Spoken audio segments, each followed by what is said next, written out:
Good afternoon. Oh, I see a lot of familiar faces over here. My name is Sherman, Shiraishi. I'm a lawyer in private practice. I've been practicing law since 1979, so it's almost 40 years, yeah. And I don't know why they call it the practice of law, yeah. Maybe they figure that, you got to keep practicing until you get it right. So hopefully I'll get it right someday. Karen Taketa originally asked me to just do a presentation on powers of attorney and advanced healthcare directives. So when I did my outline, I kind of structured it so that more information was on the power of attorney side and advanced healthcare directive side. But then when I saw the, I guess the newspaper announcement and all that, it kind of brought into estate planning. So even though my outline might be, more power of attorney and advanced healthcare directive intensive, I want to go, since we have a relatively small group, I can structure my talk whatever interests you folks. So if you folks are more interested, like in wills, trusts, probate avoidance, we can go that route too. Since we do have a small group, I welcome, questions, interrupt me anytime, raise your hand. If you don't understand something, ask me. Because probably, your question might be shared with someone else. So I'm going to give you a brief overview, and from there, depending on what kind of questions you folks have, we can go, we can divert to different areas. But, I do a lot of estate planning, okay? I also do a lot of real estate work and banking law and lending work. But, I do a fair amount of estate planning. And estate planning is not only for the wealthy. Okay, a lot of people think that, if you have a lot of assets, a lot of money, then yes, maybe you need estate planning. But all estate planning is knowing what you own, how you own it, and who are your intended beneficiaries. Okay, and once you know or you get that information as far as what you own, how you own it, and who your intended beneficiaries are, then you can develop a plan as far as how you want to pass your assets, yeah? If you're married, you have children, then the typical estate plan is, if I die before my spouse, I give everything to my spouse, okay? And vice versa. If my spouse passes away before me, he or she gives everything to me, and then when both of us pass away, we give everything to our children, okay? Very typical. Nowadays, we have problems with second marriages, okay? What if I die before my spouse and my spouse remarries, okay? What if he or she gives the assets to his or her second spouse? Or what if both of us pass away, okay, everything goes to our children? What if our children have special problems? What if they're going through a divorce? What if they have creditor problems? Okay. What if you have grandchildren? Okay. Do you want to also benefit your grandchildren? I have 2 grown-up children, and I've spent a lot of money on them, although my daughter back there might disagree. But, a lot of times what we're concerned about is we're concerned about not only the immediately succeeding generation, but the next generation. Okay, how will our grandchildren benefit from our assets or wealth? And we can plan on that too.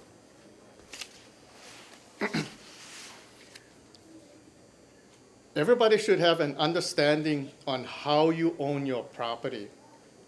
Because how you own your property has a very big bearing on who gets it when you go, okay? So I guess everybody has the outline, yeah? And this is a real condensed outline. I hold a seminar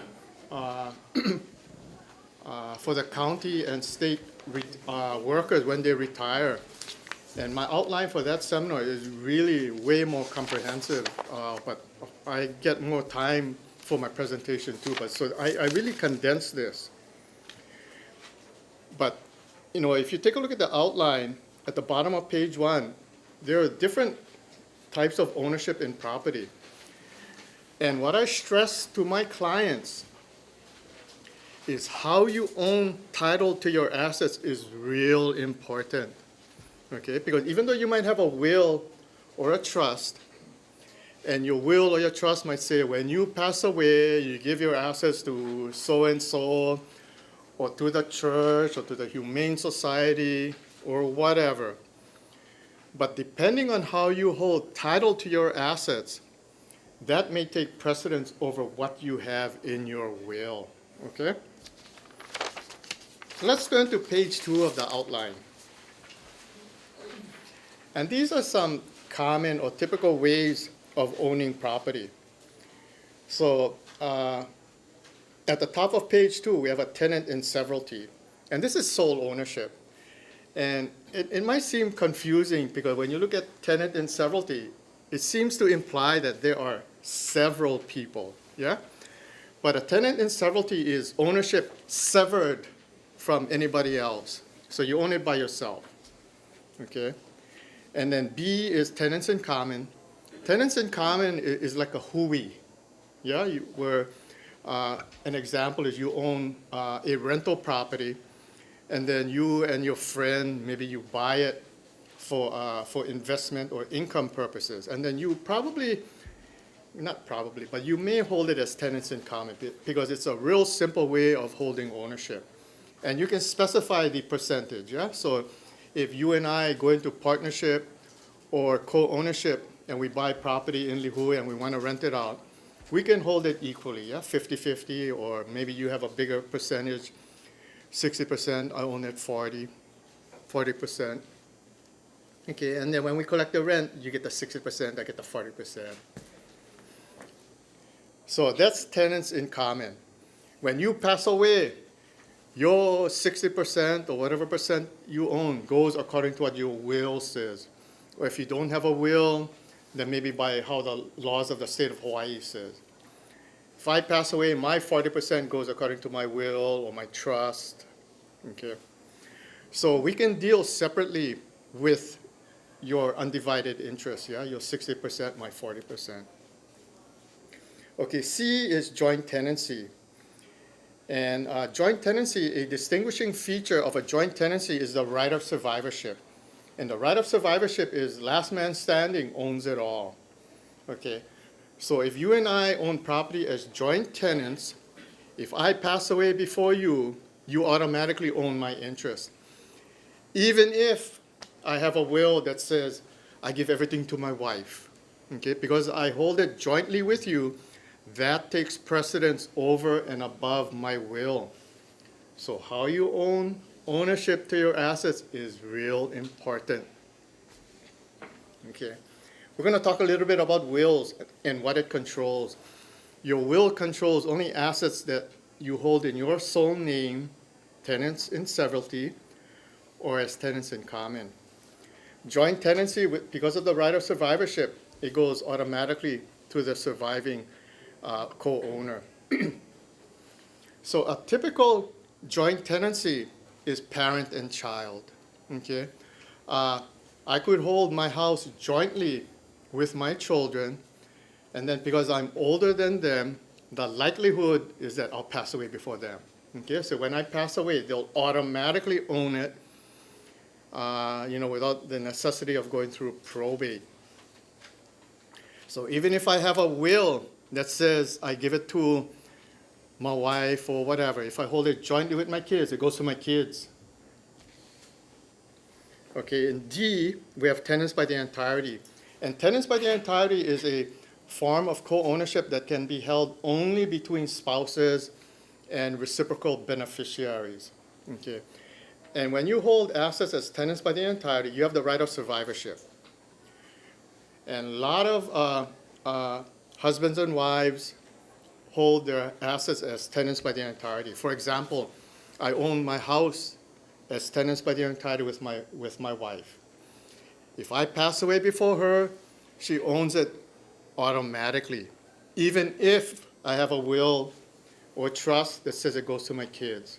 Okay, how you hold title to your assets is real important.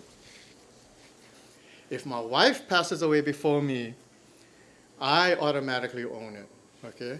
Even if her will or her trust says it goes to the kids. A lot of husbands and wives own their assets as tenants by the entirety because you have creditor protection. The creditor of only one spouse cannot attach tenants by the entirety property. I'm a lawyer. I can make a mistake and I can get sued for malpractice. Okay? If I don't have enough insurance, they can try and attach my personal assets. But the assets that I hold as tenants by the entirety is protected from my creditors. So for lawyers, doctors, contractors, tenants by the entirety is a form of creditor protection. Okay? We are in danger of lawsuits. We can get sued. So we want to protect our assets, make sure that it goes to, our intended beneficiaries.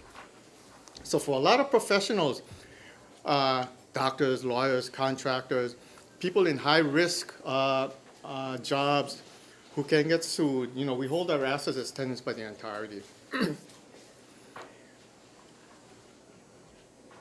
You can also use tenants by the entirety to protect yourself from other types of lawsuits. So for example, if you're involved in a car accident and you don't have enough insurance, okay, they can get a judgment or a monetary award and try and attach your personal assets.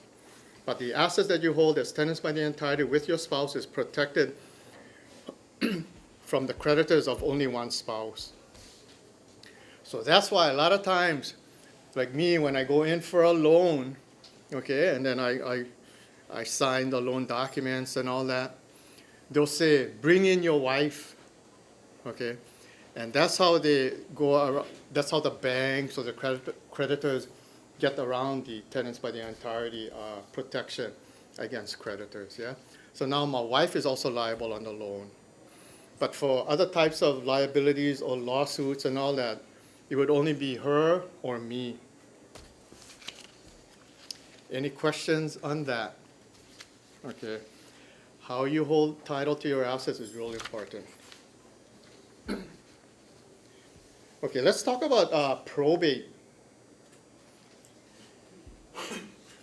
Probate is a court proceeding where assets, title to assets are changed to your beneficiaries, and also you provide for your creditors.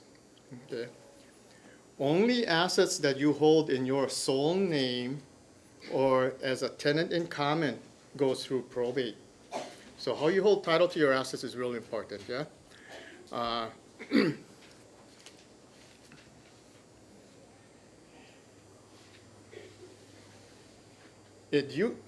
hate to say used to be. Okay, you have lawyers coming down, holding seminars and saying, oh, probate is bad, you got to do a living trust.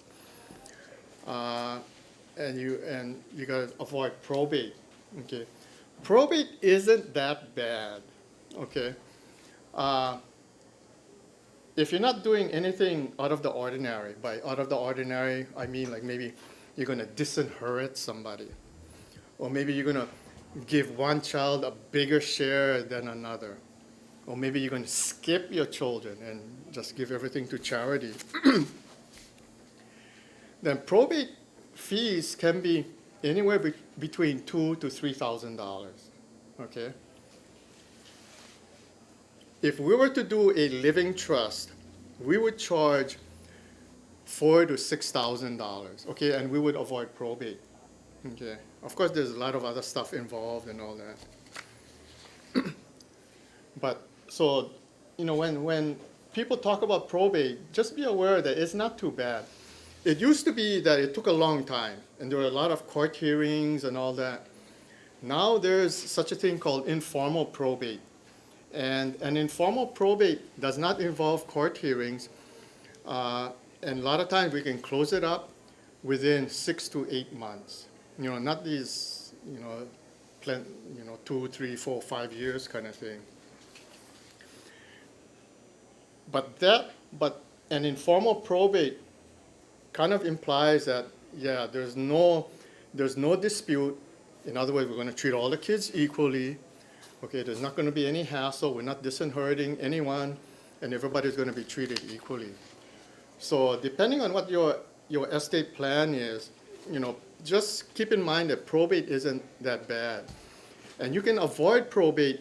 There's a lot of ways to avoid probate, and we're going to go through the different ways of avoiding probate.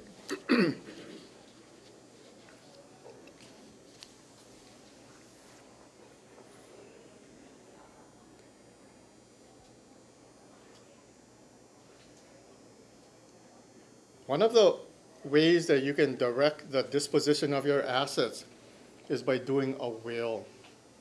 And a will goes through probate, okay? But at least in a will, you can specify who's going to get what, and when they get it, and who's going to be in charge of your estate.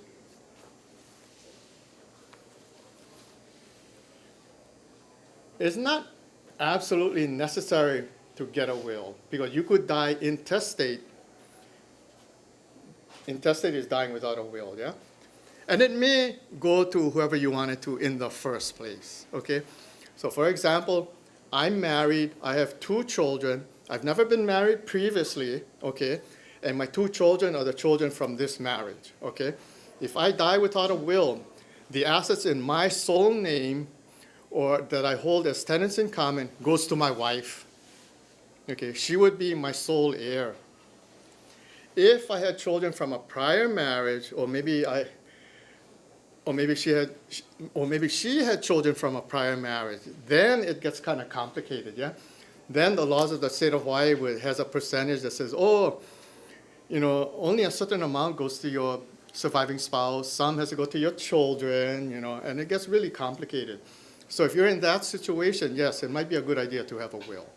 Okay, but in my situation where I've only been married one time, and my children are from the present marriage, then everything will go to my wife anyway. If she dies before me, everything will go to my children. And usually that's what people want.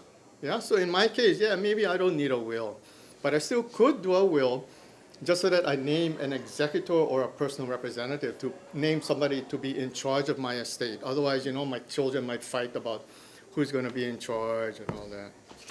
Although it's not a great job, let me tell you, to be a personal representative. Depending on what stage of life you are in, even though dying intestate without a will might still accomplish your purposes, a will is still useful. If you have minor children, you can name a guardian for them. If you have any special assets that you want to go only to one child, you can also do that in your will.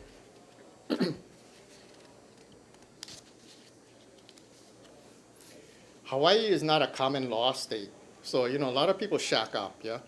So if somebody is in that situation, it's a good idea to have a will, because then you may want to benefit your partner, yeah. Because if you don't have a will and you pass away, then it might go to your relatives and not to your partner.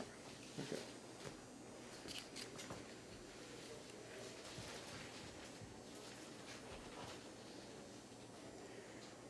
Let's talk about the surviving spouse's elective share. Originally, when they enacted this law, I thought that there would be a lot of litigation on this, but surprisingly, there hasn't been. And prior to, I might be really showing my age, but I think prior to 1976, a spouse could disinherit the other spouse by using a living trust. Okay? So I could have a living trust, and I put everything in my name, and I said, when I pass away, I give everything to the church. Okay? I give nothing to my wife. Okay. Now the probate code gives a disinherited spouse the right to take his or her elective share. And the elective share is the right to take against the spouse's will. Okay? And depending how long you've been married, your elective share grows. So if you've been married more than 14 years, your spouse's elective share is 50%. Okay? But the 50% is from the combined estate. Yeah, we have to add in the spouse's share too. So in my example where I did a living trust and I gave everything to the church, and then I pass away, my wife is still alive, if her share is bigger than what I gave to the church, then she has no elective share. But typical samurai, if I owned everything and had nothing in her name, then she could say, no, I'm going to take at least half. Okay. Today, you cannot do that. Where this may become a problem is that I don't know how to put this delicately, but there's a lot of people who are still married, but then, they're separated, they never bother to get divorced. And then they have lives with the boyfriend, the girlfriend, whatever. And it's like a ticking time bomb, okay? If one of the spouses pass away, even if he or she has a will that says, oh, when I pass away, I give everything to my companion, okay? If they were still married at the time of death, then the widow or widower can come in and say, I elect my elective share. So this is something to think about, yeah, if you've been married and didn't bother to get divorced. My friend is in that situation, and then when he came in, I always thought he was divorced. And he said, no, I'm still married and all that. I said, oh, if you pass away, even though you're giving everything to your girlfriend, your ex-wife can come in and say she wants half. Then he says, nah, she's not going to do that. Okay.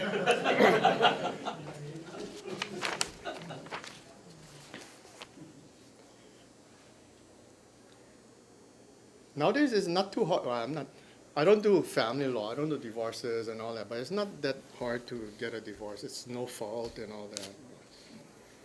Anyway, that's for somebody else to present to you folks. Okay, let's talk about how to avoid probate. How you hold your assets is really important, yeah? So at the bottom of page 2, these are devices that you can use to avoid probate. Okay, number 1, tenants by the entirety. Number 2, joint tenancy. And we talked about that, yeah? Different ways of holding ownership to your assets. Tenants by the entirety between spouses, me and my wife. I die before her, she owns it automatically, even if I have a will that gives it to somebody else. Joint tenancy, typically used between parent and child. So if my wife dies before me, now I own the house by myself, I could add on my kids' names, yeah? And then I'm older than them, I'll probably pass away before them, and then when I pass away, they automatically own the whole thing. Number 3, payable on death designation. So this is something that you can do at the bank, okay? Sherman, payable on death, children, okay? That will avoid probate, and that will enable me to retain control over all those assets. My kids don't have control until I pass away. Some parents set up a joint account, yeah, with their kids. And the danger with setting up a joint account with your kids is that you're giving them access. I know all of you have good kids and all that, but sometimes they go over there, they find out that they are on the account, and then they have access, and then, then you might have some problems. Number 4, number 4 and 5, beneficiary designations. You can own assets that allow you to name a beneficiary. For example, life insurance. When you get your life insurance policy, you fill out the application, you put down your beneficiary, usually your spouse, and then you can name your children as contingent beneficiaries. When you pass away, if your spouse is alive, it goes automatically to your spouse. Even if your will says it goes to somebody else. How you hold ownership to your assets is really important. If your spouse dies before you and you've named your children as contingent beneficiaries, then it goes to your kids. Okay. Same thing with your pension plans, yeah? Your IRAs, your 401ks.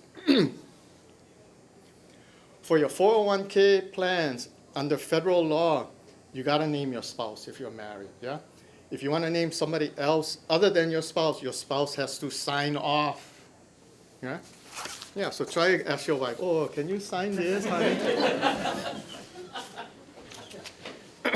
So usually, and then there are tax advantages to naming your spouse too, yeah? They can do spousal rollovers, they can do income averaging, or they can just take the whole thing too.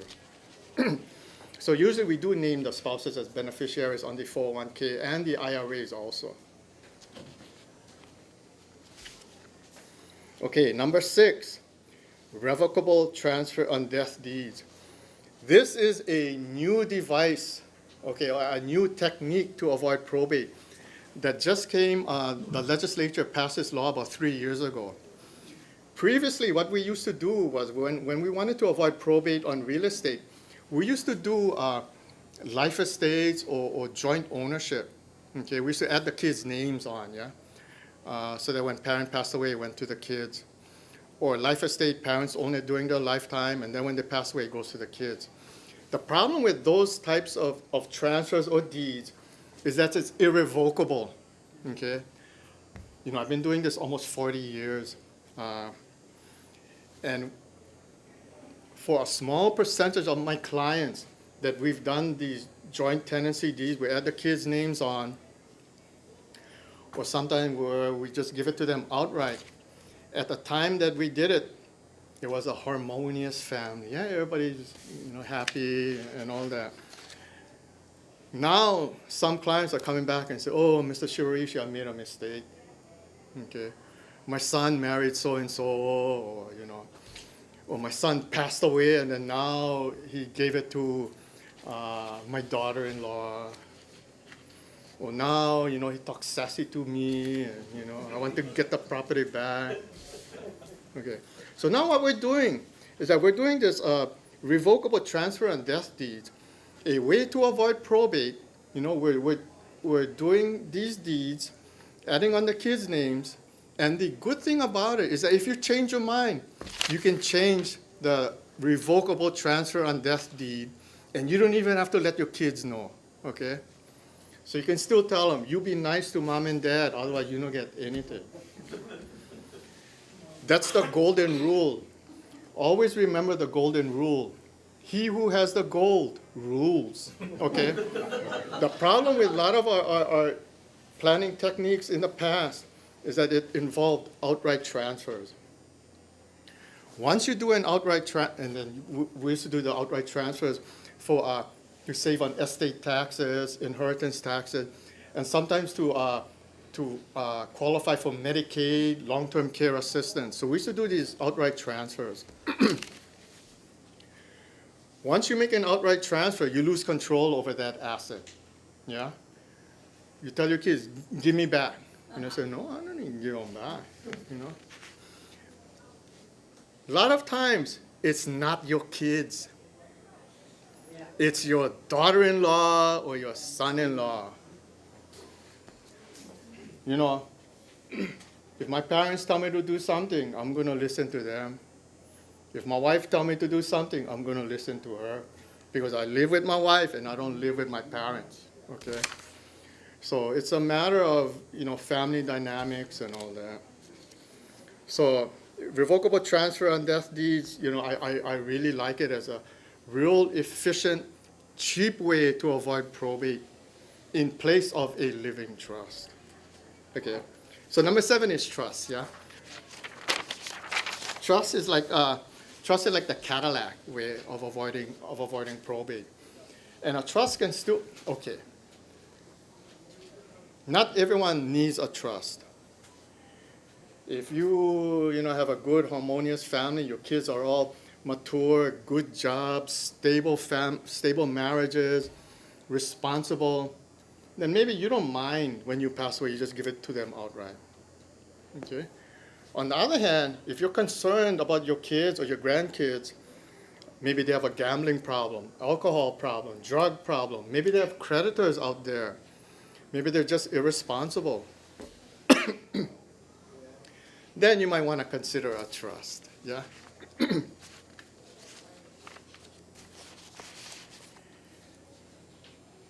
I'm real fortunate in that I got real good kids, but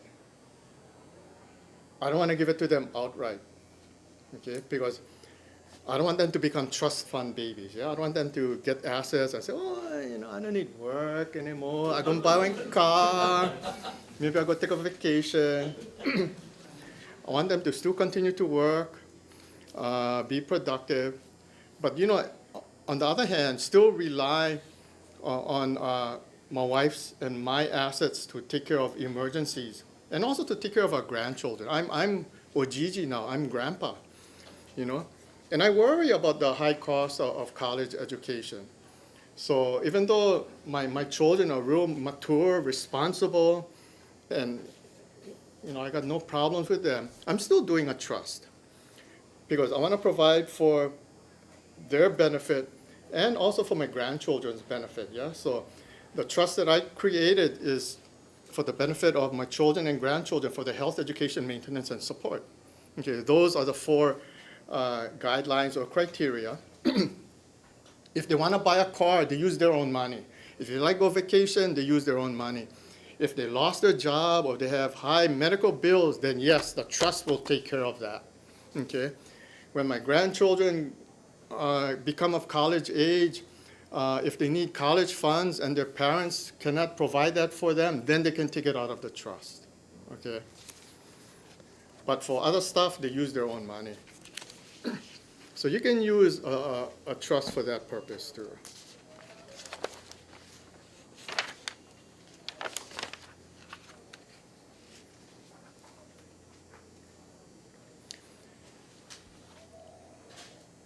One of the advantages of a trust is probate avoidance. Okay, remember I told you that how you hold title to your assets is really important, right? So assets in your sole name, tenant in severalty, or assets that you hold as a tenant in common, with somebody else goes through probate. So what we're doing with a trust is that we're changing that ownership. We're taking it out of your name and we're putting it in the name of the trust. And then when you pass away, whatever's in the trust doesn't go through probate. Okay? And you don't lose control either. For example, the trust that I created for myself and for my wife, I'm the trustee, so I still have control over my assets. I can invest in what I want, I can buy, sell, whatever. During my lifetime, I'm the beneficiary. Yeah? So if I need money or I need to pay bills, I can take it out of the trust. I'm the trustee, I'm the beneficiary. When I pass away, I have a new trustee, my wife, okay, and a new beneficiary, my wife and kids. Okay. So I'm using a trust as a form of property ownership to get around probate. And I'm also using a trust to put strings on my assets. Hey kids, hey grandkids, mom and dad might be dead, but hey, we still control a little bit, yeah? In order to get assets from the trust, it's only for your health, education, maintenance, and support. You put it down when you make your trust? Yeah. You have to specify exactly what you want. Yeah. Okay. A lot of variations, yeah? Some trusts provide for mandatory distribution. The trustee shall distribute all the income. Okay. And then some trusts provide for partial distributions. For example, 1/3 at age 25, 1/2 at age 30, and then when they reach age 35, they get the whole thing. Yeah. So if they get a big chunk at age 25 and then they blow it, at least they haven't blown the whole thing. Yeah.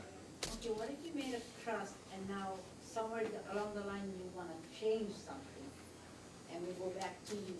There's an additional charge? Yeah.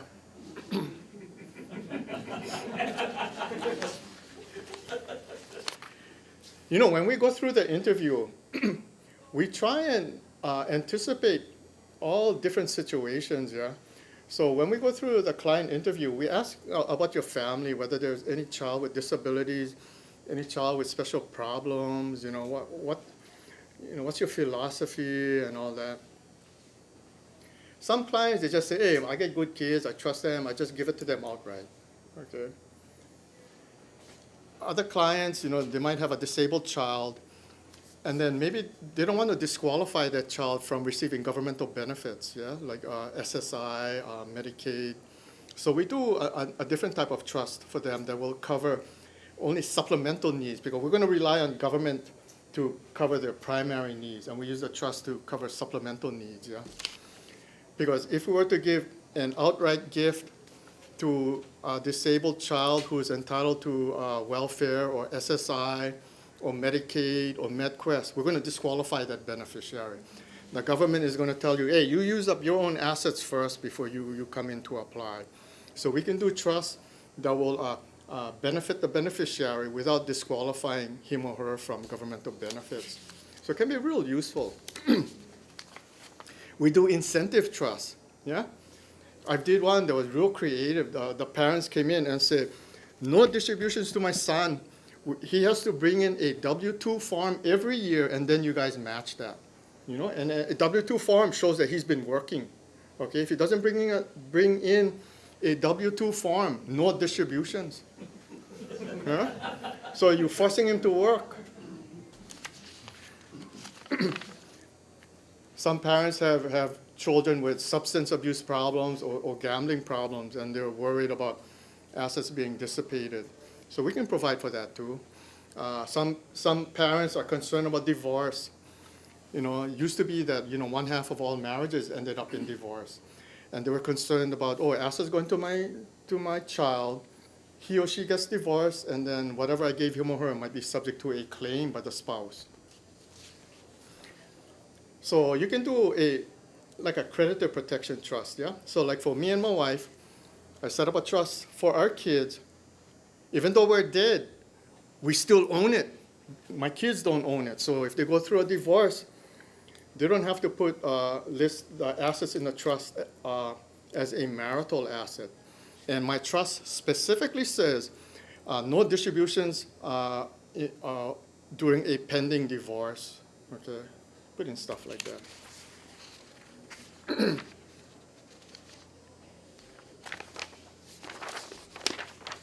Any questions so far? Harold? Sherman, this is a bit off, but I just wanted to tell you, long-term medical insurance, very expensive. Yeah, especially for people our age. Yeah, and then say if you go into a medical facility to take care of you, it's anywhere between $9,000 to $13,000 a month. Yeah? Yes. So if you have a property, you don't want to pay medical bills for that property. How can you find a way to pass it on to your kids? Well, you can just give it to them, and then there's a 5-year look back. Or there's a 5 Yeah. before you go into the hospital. Yeah. Well, but that's the general rule. There's a lot of exceptions to that. You folks understand the question, yeah? How do you transfer assets to qualify for Medicaid and long-term care assistance? Yeah, in order to qualify for long-term care or Medicaid, you cannot have more than $2,000. Okay. If you're married, you cannot, and you go into the care home, you cannot have more than $2,000, but your spouse can have about $119,000. And then you can also own your residence. And if your spouse is living in the residence, then no problem. But if you're single, they're going to put a lien on your residence. And the lien is like a mortgage, yeah? So they'll still pay your long-term care expenses. But when you pass away and it goes to your kids and all that, they're going to tell your kids, hey, pay what we paid for long-term care expenses. Otherwise, go sell the house. Yeah, that's the Medicaid lien.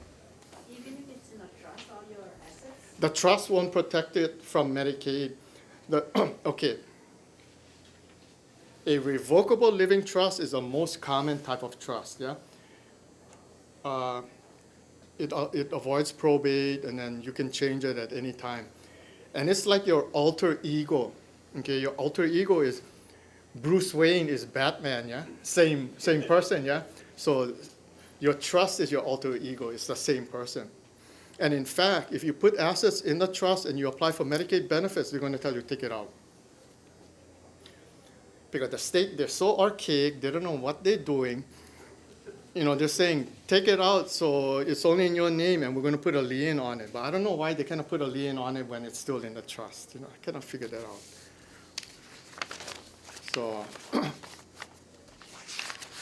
So Medicaid planning is a whole different thing, yeah? When you go through life, you have different stages, okay? When I just was starting out my family, yeah, I was in the wealth accumulation stage, okay? I wanted to save for my retirement. I wanted to save for my kids' college and all that, so you save money and all that. Now my kids are grown up. I'm 63. I'm like ready to retire, so I want to preserve my assets. I want to protect it from my creditors and all that.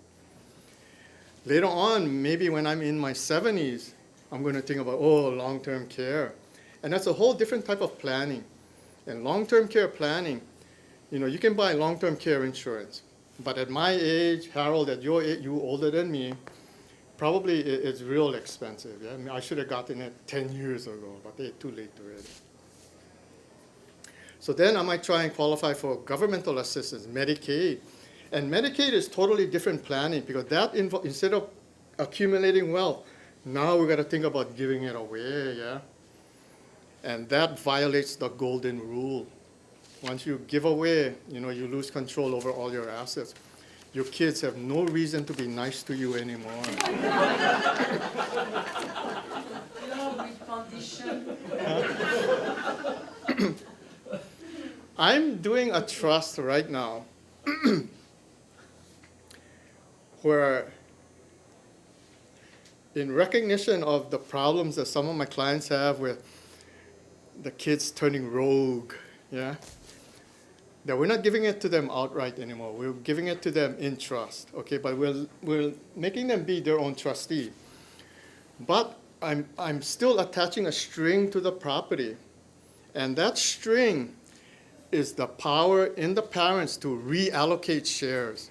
By reallocating the shares, I'm giving the parent the right to change the beneficiaries, okay?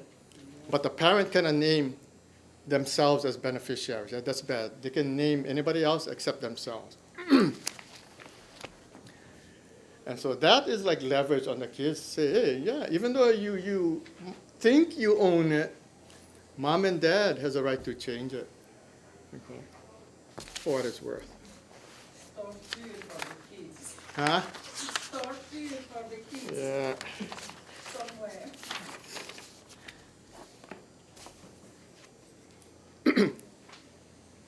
Oh, wow, I got 2 minutes to talk about powers of attorney and advanced healthcare directive. Okay. One of the things that I attached to your materials is our form of a power of attorney and an advanced healthcare directive. And if you go through that power of attorney form, you'll see the different variations, yeah? Depending on what you check off, okay, you can convert it to a special power of attorney. In a special power of attorney, you're limiting what your agent can do, okay? There's also an option to make a springing power of attorney. In a springing power of attorney, it's only effective if your physician says, you're senile, you have Alzheimer's, okay? Then it springs up. Or maybe you're in Thailand and you got arrested, okay? So it only springs up under certain circumstances. Usually when we name spouses or children as agents, we make it effective immediately because an immediately effective power of attorney can be real useful, yeah? I can be on the mainland and still competent and all that. But, maybe the real property taxes have to be paid. Maybe my wife has to go pay the insurance, and then she can use the power of attorney to do that. So a immediately effective power of attorney can be real useful. Then for the advanced healthcare directive, we have 6 separate documents in there. We have a power of attorney for healthcare. So your healthcare agent can deal with your physician. Yeah? If you're competent, you can speak. You're the one who will tell a doctor we're sore, whether you want pain relief or not. But then if you're incompetent, senile, or incapacitated, your agent will be your spokesperson for you.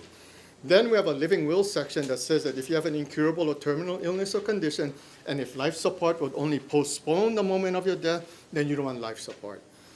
Then we have an organ donor section, which is optional, okay? We have a designation of a primary physician, which a lot of Kauai people leave it blank because the doctors come and go. And then we have burial or cremation instructions, and we have independent living. Okay, one thing I want to caution you about a living will, yeah, is that if you have burial instructions in there or things that's going to take effect after you pass away, let your kids, let your family know where it is, because you don't want, them, you pass away and then they do something, they cremate you or whatever, they scatter you in the ocean and all that. Then they see your living will. Mom wanted to be scattered up cookie, So let them know about your wishes and all that. And with that, my time is up. But I'm available for questions if you have any questions.